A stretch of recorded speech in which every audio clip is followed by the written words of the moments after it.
Hello dear students, welcome back to my channel physics SPC. Current electricity का एक question. The value of unknown resistance X for which the potential difference between B and D will be zero in the arrangement shown figure. तो देखो यहाँ हमें given है कि B और D point का जो पोटेंशियल डिफरेंस है वो जीरो है। दैट इज बी और डी का पोटेंशियल सेम है। तो ये कंडीशंस है आपकी कि condition of balance Wheatstone bridge. Condition of balance Wheatstone bridge, ये बैलेंस व्हीटस्टोन ब्रिज की कंडीशन होती है। व्हीटस्टोन ब्रिज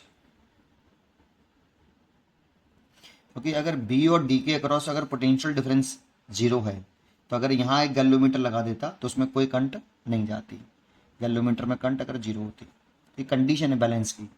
तो बैलेंस व्हीटस्टोन ब्रिज है तो इन सबको एक कर लो पहले, फिर इन सबको एक कर लो, फिर इन सबको एक कर लो, फिर इन सबको एक कर लो, फिर बैलेंस व्हीटस्टोन ब्रिज की शेप बन जाएगी। उसमें कंडीशन लगाना बैलेंस व्हीटस्टोन ब्रिज की, है ना। चलो करते हैं। 12 और 12, 12 और 12 सीरीज में है तो 12 और 12 का सीरीज करेंगे तो 24 हो जाएगा।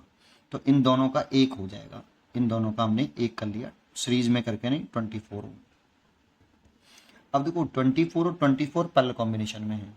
जब ये दोनों पैरेलल कॉम्बिनेशन में हों और एक जैसे हों तो इक्वलेंट, इन दोनों का जो इक्वलेंट रेजिस्टेंस आएगा वो आधा हो जाता है, हाफ हो जाता है, तो 12 ओम हो जाएगा।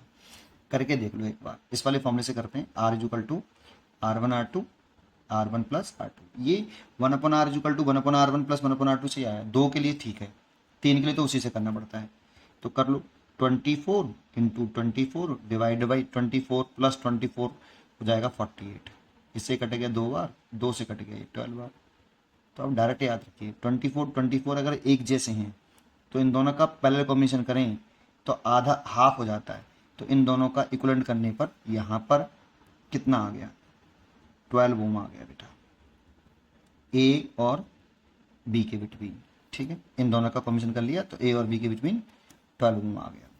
देखो अब ये भी पैरेलल में है, ये भी एक जैसे हैं तो इनका आधा करेंगे तो कितना हो जाएगा बोलो, 1/2 ओम। 1/2 मतलब 0.5 ओम ऐसे। ठीक है, ये सी के बिटवीन आ गया। देखो ये भी पैरेलल में है, इन दोनों का एक कर ले देंगे तो 12 और 12 एक जैसे हैं और पैरेलल में है तो 6 हो जाएगा। और 6 होने के बाद इन दोनों का 6 हो गया। 6 और x सीरीज में है तो सीरीज में ऐड करेंगे तो 6 प्लस एक्स हो जाएगा। यहाँ हो जाएगा ये 6 प्लस एक्स। और ये तो कुछ है नहीं है, ये डायरेक्ट लगा हुआ है यहाँ पे 0.5 ऐसे, और बैटरी लगी हुई है यहाँ ऐसे। तो अब ये बैलेंस व्हीटस्टोन ब्रिज की कंडीशन लगा लो इसमें। इसे P मान लो, P ओम, इसे Q मान लो, इसे R और इसे S। तो जानते हो अगर बैलेंस की कंडीशन लगाते हैं तो आमने सामने का मल्टीप्लाई कर लो। इफ अगर IG अगर जीरो हो दैट मीन्स इस जगह पे गैल्वोमीटर लगाता है उसमें करंट जीरो होती, बी और डी के बिटवीन पोटेंशियल डिफरेंस अगर जीरो है तो देन इसका मल्टीप्लाई, पी और एस ओम का रेजिस्टेंस का मल्टीप्लाई, पी ओम और एस ओम का मल्टीप्लाई और इसका मल्टीप्लाई इक्वल होता है। बहुत से बच्चे क्या करते हैं, इसका रेशियो करते हैं। तो चेक करो पी और क्यू का रेशियो, क्यू को नीचे ले आओ, इस एस को नीचे ले आओ, पी क्यू को नीचे, इधर आर के नीचे एस, एक ही बात, आर और एस का रेशियो। कैसे भी कर लो, इसका रेशियो, इसका रेशियो बराबर यही होता है। मेरे को सबसे अच्छा लगता है इन दोनों का मल्टीप्लाई और इन दोनों का मल्टीप्लाई, है ना। ये condition of balance Wheatstone bridge. P की वैल्यू देखो 12, एच की वैल्यू रखो 0.5, आर की वैल्यू देखो 6 प्लस एक्स और क्यू की वैल्यू देखो 0.5।